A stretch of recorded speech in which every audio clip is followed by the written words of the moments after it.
ನಮಸ್ಕಾರ ಎಲ್ಲ ನನ್ನ ಕನ್ನಡದ ಬಂಧುಗಳೇ. ಈ ದಿವಸ ಅಕ್ಟೋಬರ್ 2 ನಾವು ಗಾಂಧೀಜಿನ ಮತ್ತು ಲಾಲ್ ಬಹದ್ದೂರ್ ಶಾಸ್ತ್ರಿನ ನೆನೆಸ್ಕೋತೀವಿ. ಹಾಗೆ ಕರ್ನಾಟಕದ ಪ್ರಾದೇಶಿಕತೆಗೆ ಒಂದು ದೊಡ್ಡ ಮಟ್ಟದ ತ್ಯಾಗವನ್ನು ಮಾಡಿಕೊಂಡಂತ ಹುತಾತ್ಮ ರಂಜಾನ್ ಸಾಬ್, ತಮಗೆಲ್ಲ ಗೊತ್ತಿರಬಹುದು, ಇಲ್ಲ ಈಗಿನ ಪೀಳಿಗೆಗೆ ಗೊತ್ತಿದೆಯೋ ಇಲ್ಲೋ ಗೊತ್ತಿಲ್ಲ, ಅವರೆಲ್ಲರೂ ಅರ್ಥ ಮಾಡ್ಕೊಳ್ಳಿ.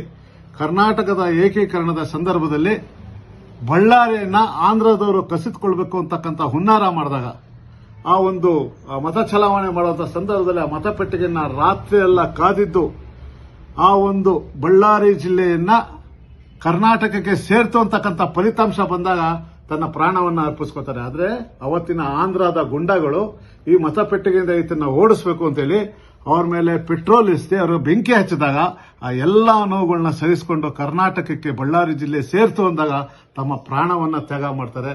ಅಂತ ಹುತಾತ್ಮನಿಗೆ ನಮ್ದೆಲ್ಲರೂ ಒಂದು ಹೃದಯಪೂರ್ವಕ ನಮನಗಳಿರಲಿ.